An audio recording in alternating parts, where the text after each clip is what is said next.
Terus yang keempat, orang sulit mengenali diri karena keterbatasan pengalaman. Sekaligus yang kelima, keterbatasan pengetahuan. Orang itu kan kenal diri karena belajar dari pengalaman. Tapi banyak orang yang lebih suka di zona nyaman sehingga pengalamannya tidak tambah, ya itu terus, sehingga sulit ekspresi dirinya tampak. Dan sulitlah dia mengenali dirinya. Nah, karena pengalamanmu terbatas. Kamu belum mengalami ini, belum mengalami ini, belum mengalami ini, sehingga responmu belum kelihatan. Aslinya dirimu belum tampak. Mengaji hening bersama Dr. Fahrudin Faiz. Mari kita simak. Oke, jadi malam hari ini kita hanya membahas tentang ini, tentang bagaimana kita mengenali diri, menguji diri, dan mengontrol diri. Biar yang kita inginkan pas. Baik, inilah quotes yang paling terkenal dari Socrates, yaitu kenali dirimu. Jadi ini kalimat ini ada yang bilang tertulis di pilar-pilarnya kuil di Delphi, di Yunani saat itu.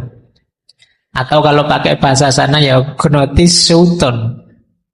Jadi kenali dirimu, know thyself. Ini masyhur sekali quotes ini di Yunani saat itu, karena saat itu Socrates dikenal sebagai orang yang paling bijaksana di Yunani. Jadi ada cerita muridnya Socrates ini satu ketika tanya pada mungkin peramal atau dukun atau orang tua yang paling dimuliakan saat itu di kuil Delphi. Dia tanya, kira-kira ada ndak orang yang lebih bijaksana dari guru saya, Socrates? Jawabannya peramal itu, ndak ada. Jadi di seluruh Yunani itu dialah orang paling bijaksana. Dan ini memang terkenal sekali. Jadi puncaknya memang kalimat ini yang ditulis di kuil Delphi. Kenalilah dirimu. Dan itu yang di bawah juga kalimatnya Socrates sendiri. Secara umum mengenali diri itu who we are, siapa kita. Who we should be, siapa kita yang seharusnya. Dan yang ketiga, who we will become, siapa kita nantinya. Nah, yang terakhir ini, kita ingin jadi apa sih? Hari ini kita itu apa? Idealnya kita itu harusnya bagaimana? Dan nantinya kita ingin menjadi seperti apa?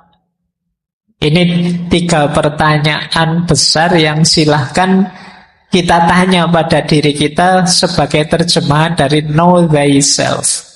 Kenali dirimu. Aku ini siapa sih? Kemudian harusnya aku ini bagaimana? Dan yang ketiga, nantinya aku harus berubah jadi apa? Oh, itu 3 pertanyaan ini kalau kalian coba jawab itu mungkin bisa panjang, bisa jadi skripsi. Kamu boleh nyoba jawab pertanyaan ini nanti setelah pulang. Siapa aku? Mungkin kamu jawab pertama namamu, alamatmu, identitas, terus saja. Nanti uraikan siapa dirimu. Sekali-sekali kamu boleh cerita tentang dirimu pada dirimu sendiri. Aku ini orang yang seperti ini, ciriku begini, dan lain sebagainya.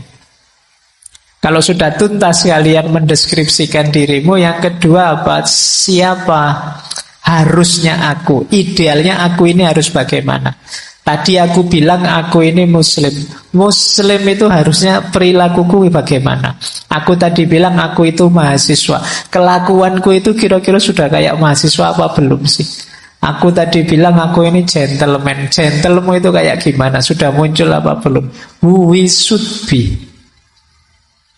Dan yang ketiga, who we will become. Aku ingin jadi apa besok. Nah, ini jadi yang nomor 2 itu idealnya hari ini, yang nomor 3 idealnya besok. Yang nomor 1 kondisi konkret kita saat ini. Coba tanyakan 3 hal itu. Jadi ini agak berat karena memang ya, yang pertama tidak ada yang bayari kamu. Yang kedua mungkin merepotkanmu. Tapi jangan lupa dasarnya nanti kamu bisa berkembang, maju, sukses dari sini. Kalau di Sokrates sih dasarnya untuk bahagia itu ini. Sulit orang bisa bahagia kalau tidak kenal dirinya. Senang mungkin bisa, makan enak kok senang ya. Atau apalah terus kamu senang. Tapi untuk bahagia tidak bisa. Untuk bahagia pertama-tama kamu harus kenal dirimu. Nah itu nanti mungkin ini kita jelaskan minggu depan ketika ngomong etika. Jadi know thyself. Kenalilah dirimu. Nah sekarang kita lihat. Mengenali diri kita yang pertama harus kita sadari, kata Sokrates, diri kita ini punya 2 sisi. Ini sederhana sebenarnya. Mudahnya kita ini punya jasmani, punya rohani. Kita ini punya fisik, punya mental, kata Sokrates. Diri kita ini 2 dimensi. Yang satu sementara, yang satunya lebih abadi. Jadi ada jasad, ada roh. Ada jasmani, ada rohani, ada badan, ada jiwa. Ada 2 sisi. Yang lebih penting tentu saja jiwa, kata Sokrates. Kenapa? Karena jiwa itu jadi kuncinya kebahagiaan.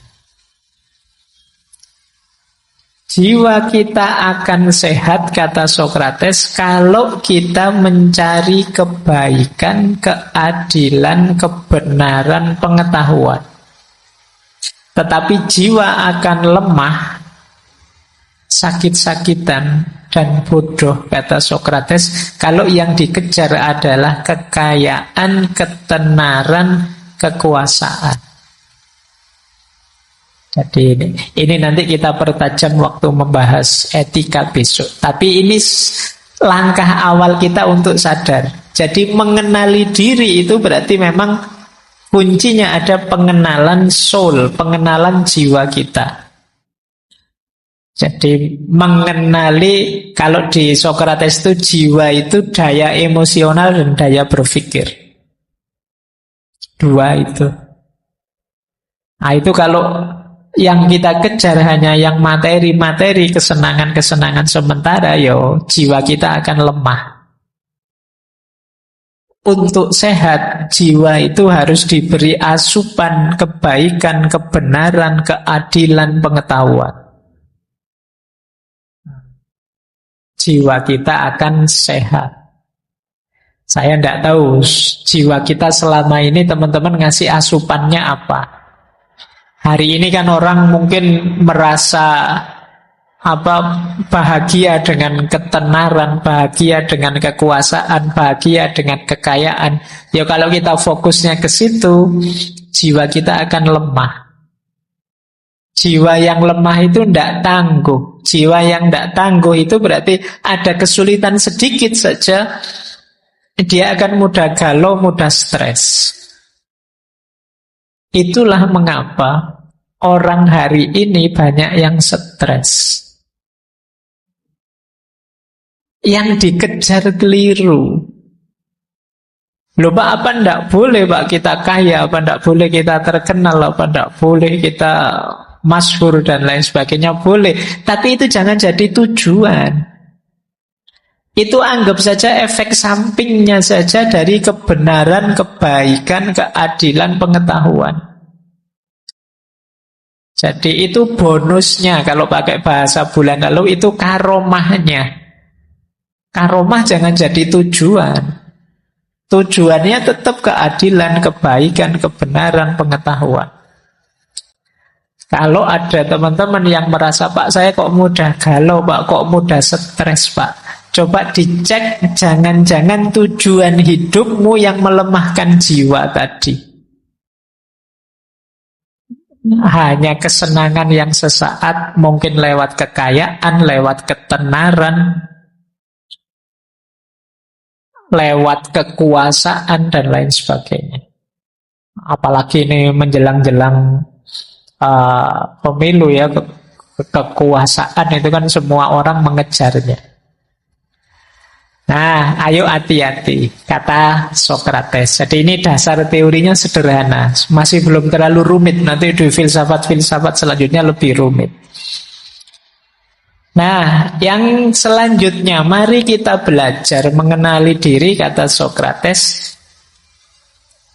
Tadi kan kita membahas pertanyaan siapa aku, Huvia.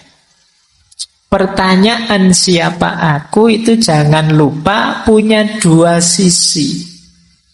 Yang pertama identitas, yang kedua reputasi.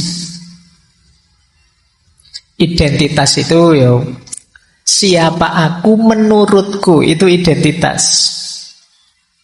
Kalau reputasi, siapa aku menurut orang lain. Dua-duanya sama-sama penting. Ya alhamdulillah kalau sama. Menurut saya itu orang baik kok Pak. Temanmu bilang, iya Pak dia memang orang baik, cocok berarti. Ada kalanya menurut saya orang baik Pak, terus temanmu bilang, alah cari sopo, kamu ngaku-ngaku sendiri. Nah, itu reputasi. Kamu merasa orang soleh, kamu merasa orang unggul, kamu merasa orang luar biasa, identity. Tapi pandangan orang lain terhadapmu itu reputasi. Jadi menilai diri kita, perhatikan ada dua sudut pandang. Ada identitas, ada reputasi. Nanti di Sokrates, beberapa penafsirnya Sokrates menganggap justru yang lebih dominan itu reputasi untuk mengenal diri kita. Kenapa? Karena kalau aku membaca aku itu kadang-kadang agak trik, agak prank. Orang itu karena tekanan egonya seringkali tidak objektif membaca dirinya. Kalian kan merasa benar terus, baik terus, yo yang bagus, yang cocok. Kalau salah kan kalian cari-cari alasan biar nggak dianggap salah. Jadi sulit objektif membaca dirimu. Maka nanti sebenarnya yang dimaksud oleh Sokrates itu tidak melulu kok kita diam terus di kamar mikir diri kita, tidak harus itu. Justru interaksi dengan orang lain lebih mengungkap siapa kita. Nah ini dua sisi ya, meskipun ya penting juga refleksi, tapi tidak satu-satunya. Saya ambilkan ini sebentar. Ini mungkin teman-teman pernah lihat gambar ini. Ini salah satu bisa dipakai untuk menafsirkan diri tadi, antara identity dan reputasi. Jadi ini teori tentang, orang biasanya menyebutnya Johari Windows. Ya, ini disebut Johari Windows karena penemunya dua profesor dari California University. Oke, yang pertama namanya Joseph, yang kedua namanya Harry Ingram dan Joseph Love. Makanya teorinya disebut Johari Windows. Jadi diri kita itu kalau digambar siapa kita itu ada wilayah yang open area. Wilayah open area itu wilayah yang saya tahu, orang lain juga tahu. Saya tahu kalau saya ngomong itu tidak bisa keras, tidak bisa meledak-ledak. Orang lain juga tahu. Ini namanya open area. Nanti ada hidden area. Hidden area itu saya tahu, tapi orang lain tidak tahu. Mungkin sengaja saya sembunyikan. Kalau orang lain tahu ini bahaya ini. Rahasiaku ketahuan. Nah, itu hidden area. Aku tahu. Nah, orang lain tidak tahu. Ada kebalikannya hidden area, namanya blind area atau blind spot. Blind spot ini orang lain tidak tahu. Orang lain tahu, tapi aku tidak tahu. Aku ini merasa ramah loh kalau ngomong, tapi orang lain tahu. Allah, nek ngomong nyelekitnya luar biasa itu. Nah, ini namanya blind spot. Jadi yang lain tahu, aku tidak tahu. Ada yang lebih gelap lagi, dark spot, wilayah unknown. Orang lain tidak tahu, aku juga tidak tahu. Padahal itu ada dalam diriku. Nah, ya nanti kalian boleh setelah ini daftari ya. Yang orang tahu, aku tidak tahu. Yang orang coba saja. Nah, untuk tahu blind spot ya kalian harus terbuka, menerima masukan-masukan dari orang lain. Untuk tahu wilayah unknown, wilayah yang gelap, yang aku tidak tahu, orang lain tidak tahu, ya satu-satunya jalan pengembangan diri. Ternyata aku bisa nyanyi juga ya. Itu ketika kamu mau nyoba-nyoba nyanyi. Ternyata bisnis itu aku mampu juga, canggih juga aku bisa bisnis. Itu kemarin tidak tahu, orang lain juga tidak tahu. Begitu kamu kembangkan dirimu, sekarang kelihatan kamu punya bakat bisnis. Tapi orang yang tidak mau berkembang, yang sudah macet, mandek, ya tidak akan kebuka wilayah yang tidak diketahui tadi. Nah, orang yang ramah, yang temannya banyak, itu lebih mudah bongkar blind spot yang orang lain tahu, kita tidak tahu. Oke, jadi ini cara kita mengenali diri. Ternyata diri kita itu ada yang semua orang tahu, kita tahu. Ada yang kita saja yang tahu. Ada yang orang lain tahu, kita tidak tahu. Ada yang semuanya tidak tahu, termasuk kita. Coba nanti setelah ini ya, kamu daftari kira-kira saya itu yang semua tahu apa, yang kira-kira orang ngerti semua apa. Syukur-syukur ada temanmu, mungkin teman sak kamar lah, untuk membongkar blind spot itu. Yang menurutmu aku ini orang kayak gimana sih? Nah, suruh dia jujur nanti biar kalian tahu, oh ternyata sama dengan yang aku tahu. Atau baru tahu saya kalau saya itu dianggap ceriwis, baru tahu saya kalau saya itu dianggap usil, baru tahu saya itu merasa soleh loh, tapi kok orang-orang nganggapnya malah sok. Nah, ini blind spot. Orang lain tidak tahu, kita tahu. Orang lain tahu, kita tidak tahu. Kita semua tahu dan kita semua tidak tahu. Coba nanti kamu cermati, kenali dirimu. Ini kalau di psikologi namanya Johari Windows. Jadi jendela Johari, kan itu kan gambar kotak 4 kayak jendela. Johari itu singkatan penemunya. Baik, ini ilustrasi saja untuk memudahkan pengenalan diri versi Socrates. Nah, mengapa kemudian mengenali diri ini sulit dilakukan? Nah, ini coba kalian cermati ya, biar lebih mudah mengenali diri. Kesulitannya biasanya yang pertama, dorongan bawah sadar. Orang itu saya bilang tadi sering dikendalikan ego, di bawah ego yang tidak dia sadari. Sehingga sulit mengenali diri. Kita mengenali diri kan yang tampak saja, padahal kita itu dikendalikan oleh hal-hal yang tidak tampak. Jadi aslinya kita seperti apa tidak kelihatan karena kita sembunyikan di balik ego. Nah, ini yang membuat kita sulit mengenali diri. Yang kedua, pengaruh dari luar, tekanan dari luar. Nah, kita sebenarnya males ke masjid, tapi terus dimarahi sama orang tuamu. Orang sini itu kalau tidak ke masjid dianggap belum Islam beneran, tidak serius. Terus kamu terpaksa ke masjid. Jadi akhirnya apa? Malesmu tidak terdeteksi. Sehingga begitu jauh dari orang tua, aslinya kelihatan. Kalau pas di rumah rajin ke masjid, begitu di kos-kosan, wah, meskipun sudah di depan masjid, kamu milih pulang ke kos-kosan, sholat sendiri di kos.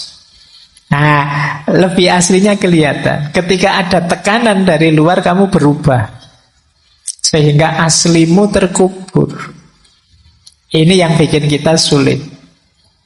Yang ketiga, tentu saja karena emosi dan ambisi. Orang yang tidak bisa mengontrol emosinya atau punya ambisi yang tidak bisa dia kendalikan, itu akan menyulitkan orang mengenali dirinya. Dia akan merasa selalu benar saja, selalu baik saja. Terus yang keempat, orang sulit mengenali diri karena keterbatasan pengalaman, sekaligus yang kelima, keterbatasan pengetahuan. Orang itu kan kenal diri karena belajar dari pengalaman. Tapi banyak orang yang lebih suka di zona nyaman sehingga pengalamannya tidak tambah, ya itu terus, sehingga sulit ekspresi dirinya tampak. Dan sulitlah dia mengenali dirinya. Nah, karena pengalamanmu terbatas, kamu belum mengalami ini, belum mengalami ini, sehingga responmu belum kelihatan, aslinya dirimu belum tampak. Kamu tidak pernah ngalami kan, sudah kuliah rajin-rajin nyusun tugas, masih dapat nilai E misalnya, karena kamu enak terus studimu. Nah, ini pengalaman dapat nilai E itu tidak menampakkan aslimu kalau pas ngalami yang seperti itu. Nah, ini namanya keterbatasan pengalaman. Setiap orang mengalami keterbatasan ini, maka ekspresi dirinya itu jadi tidak muncul sepenuhnya. Kita tidak bisa membaca diri kita secara utuh, karena hidup kita selama ini lancar-lancar saja. Kita tidak tahu bahwa kalau begitu mengalami masalah yang sulit, kita ini bisa kalap loh misalnya. Kita ini bisa lepas kontrol loh. Kita tidak pernah begitu karena kita tidak pernah mengalami situasi yang membuat kita lepas kontrol. Kalau kita sebenarnya pernah mengalami, mungkin kita bisa baca, wah, saya harus hati-hati ini kalau marah. Ternyata saya itu kalau marah ngeri ya. Lepas kontrol saya itu ternyata. Saya tidak pernah ngalami yang begitu. Baru kali ini saya sadar, saya sendiri baru tahu kalau marah itu ternyata aku semengerikan itu. Nah, kita tidak pernah ngalami itu, maka kita tidak tahu kita punya potensi begitu. Juga keterbatasan pengetahuan. Ya, semakin ilmu kita terbatas, ya semakin sulit kita mengenali diri. Dan yang terakhir, kerumitan situasi. Kadang-kadang situasi hidup kita ini kompleks, jadi kita sendiri sulit membacanya. Pak, saya tidak paham ini, Pak. Saya ini sedih, bingung, apa stres, apa kamu campur aduk, tidak karu-karuan. Situasinya memang rumit. Dibaca dari banyak perspektif bisa. Ya, saya itu sejak kemarin memang gegeran terus sih, Pak, sama pasangan saya. Tapi apa putus lebih baik ya? Tapi kalau tidak putus gimana? Kalau putus, situasi kan kompleks. Nah, kamu kebingungan untuk memutuskan. Kan tidak jelas, situasinya rumit. Jadi kalian mengenali dirimu yang kamu inginkan juga sulit.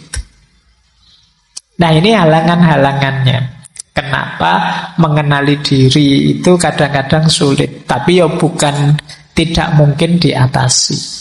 Tetaplah baca dirimu, karena tadi ini kuncinya kita bisa berkembang. Kenapa harus mengenal diri? Coba lihat. Saya kasih contoh dari Socrates. Cinta kalau tidak diawali dari pengenalan diri, hidupmu akan kacau. Yang pertama apa? Kemungkinan kamu bisa salah milih pasangan. Saya itu orangnya mudah tersinggung loh ya.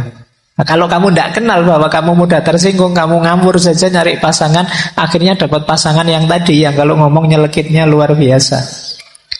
Wah, itu kamu habis kamu. Kamunya baperan, pasanganmu tidak bisa dikontrol ngomongnya. Ya itu karena kamu tidak kenal dirimu sih, akhirnya ya salah kamu milih pasangannya. Nah, kita berusaha dekat dengan orang yang tidak cocok dengan kita. Kenapa begitu? Kita tidak tahu aku itu orang seperti apa, sehingga aku butuh yang seperti apa. Yang kedua, orang yang tidak mengenali dirinya, jatuhnya adalah dia tergantung pada orang lain. Akhirnya dia ikut saja, nempel saja pada yang lain. Wong dia tidak tahu, tidak kenal dirinya, tidak bisa mandiri.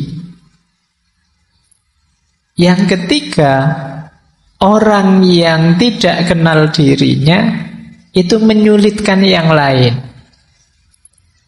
Karena dia kalau ditanya juga tidak bisa jawab. Perasaanmu seperti apa, yang kamu inginkan apa, yang kamu butuhkan apa. Ya karena dia tidak kenal dirinya, jawabannya tidak tahu. Jadi ini juga sulit kan kalau kamu bergaul dengan orang yang manut saja. Kalau ditanya dia tidak bisa jawab apa-apa, pokoknya terserahlah kamu, ikut sajalah. Itu kan susah juga punya teman yang begitu. Enaknya malam ini makan apa? Terserahlah. Yo, gimana? Angkringan saja, janganlah masa angkringan. Lah kemana? Ke mall, KFC. Alah, uang kita terbatas, so enggak usah lah makan di mall. Pokoknya mau kemana saja dibantah. Dia sendiri kalau ditanya lah terus di mana, enggak tahu. Nah itu kan sulit. Mending kamu tahu siapa dirimu. Aku sih pinginnya ini, tapi yo monggo kalau kamu punya pertimbangan yang lain, itu kan lebih enak daripada terserah. Nanti kan dibikinkan warung terserah itu. Jadi oke ya. Jadi pengenalan diri lebih enak. Terus ya tidak bisa merespon gejala yang muncul dalam dirimu. Karena kamu awalnya tidak kenal, ya kamu tiap hari panik, tiap hari pontang-panting dengan situasi dirimu sendiri. Kalau kamu sadar diri kan, oh dalam situasi ini saya ini biasanya baper, tak hindarilah. Oh kalau situasinya begini saya masih kuat kok, tidak apa-apa, ayo berapa kali pun saya sanggup. Ini kita bisa mengantisipasi secara pas. Tapi kalau kita tidak kenal diri kita, sulit. Nah, terus biasanya orang yang tidak kenal dirinya itu hidupnya sepenuhnya mengandalkan pengalaman yang kemarin-kemarin. Dia tidak punya visi. Biasanya begitu, ya sudah begitu.